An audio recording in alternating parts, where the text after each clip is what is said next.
Hey guys, what's up? It's Alex. So welcome back to the winemaking series. Today is the 5th and final episode of how to make fun, freakish wine at home using only basic equipments.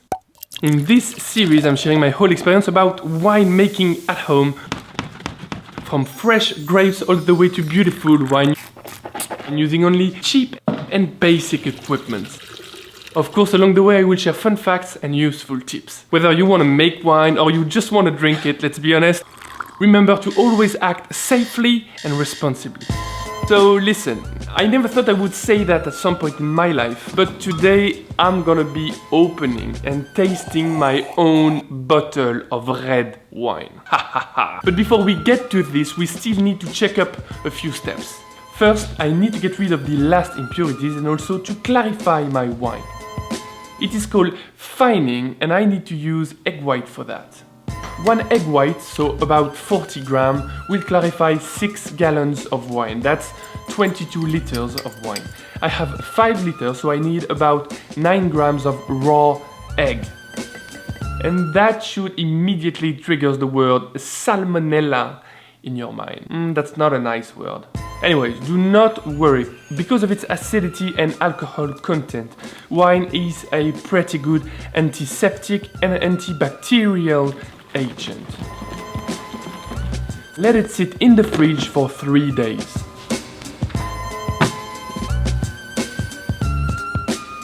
So the reason why I let it sit in the fridge instead of on a shelf is because we are combining the fining with a cold stabilization. That last process is here to turn tartaric acid into wine crystals in our plastic containers instead of getting them in the bottles at the end.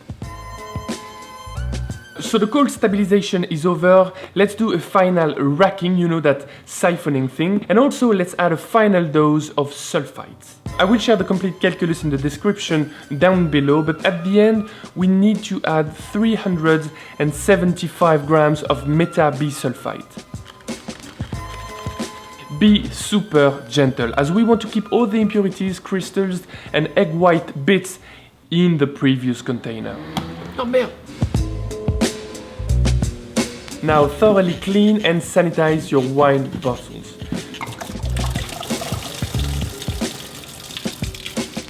Fill them up just above the bottle's shoulders. And then, using a manual corker and some elbow grease, I am sealing the precious beverage inside. Add a shrinking cap and hold the bottle upside down in boiling water to secure it in place. And last is the labeling process.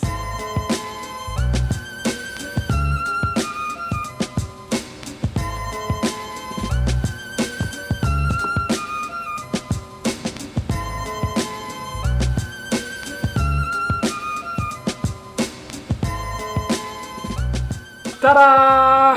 I've been waiting for this tasting session I feel like all my life. So in fact I should still be waiting for about 3 more months before tasting those, as there is a final stabilization going on in the bottles.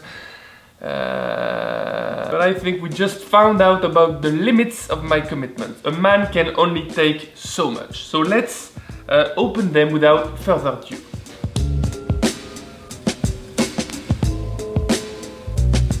So I'm gonna be tasting this very simply. I'm gonna be reviewing the color, the taste and the flavor. I'm not a sommelier, so just expect normal comments from me. If you guys enjoyed the project and the commitment, then please give this video a big thumbs up and subscribe to my channel for more foodie adventures. First off, the transparency.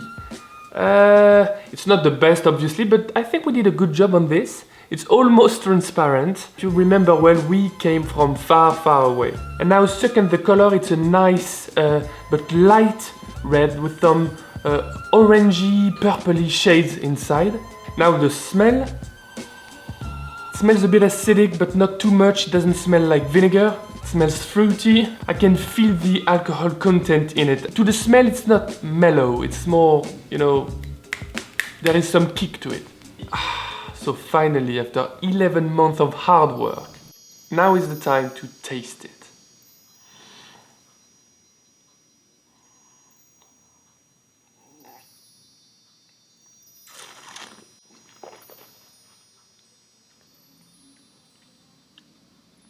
Eh bah putain. It's very weird because I'm almost getting emotional. Wow. It's definitely not the best one I had in my life, but I don't know, it's just the result of so much work, so much time spent.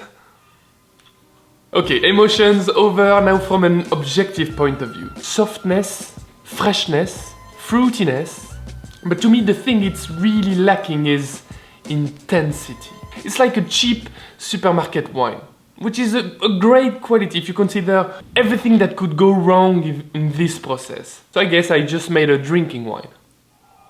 Right, so I'm gonna keep on sipping on my wine, but in the meantime, I'm also gonna give you my final 5 pieces of advice if you were to replicate this winemaking journey. And I will share them from the least important all the way to the most crucial piece of advice, so listen very carefully.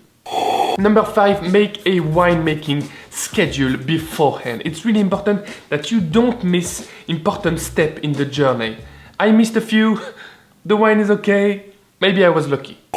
4, get a commercially available winemaking kit. All the equipment, all the professional stuff is gonna be so much easier for you afterwards. I mean, the winemaking process is really hard on its own. The reason why I built everything was just to show you that it's possible. But if I were to do it off camera, I would definitely use a winemaking kit. And there's a link in the description down below to a decent one. 3, get a proper and practical sanitizing agent. I was working with bleach at first, which is okay because it works, but as soon as I got a good one, like a practical one, I was able to work twice or even 3 times as fast. Number 2, use dedicated wine grapes. I used black muscat, which is both a table grape and a wine grape. But I think that pure wine grapes are definitely better suited for that job. Think of Shiraz or Merlot or Cabernet Sauvignon or Malbec, for example.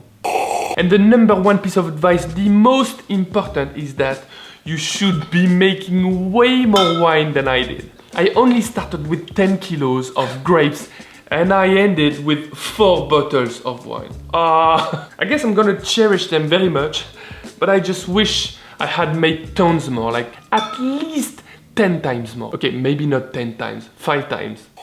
Well, so guys, that's it. I hope you enjoy this whole project, the whole winemaking journey. I really hope that you learned a few things along the way and that you will give it a try. It really is a satisfying and rewarding experience. It does require a bit of effort, I'm not gonna lie.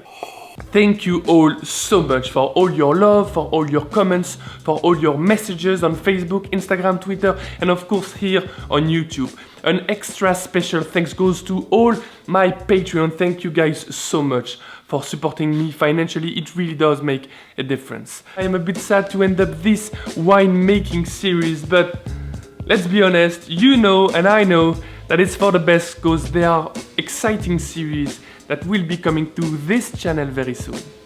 Take care, stay curious, bye bye, salut.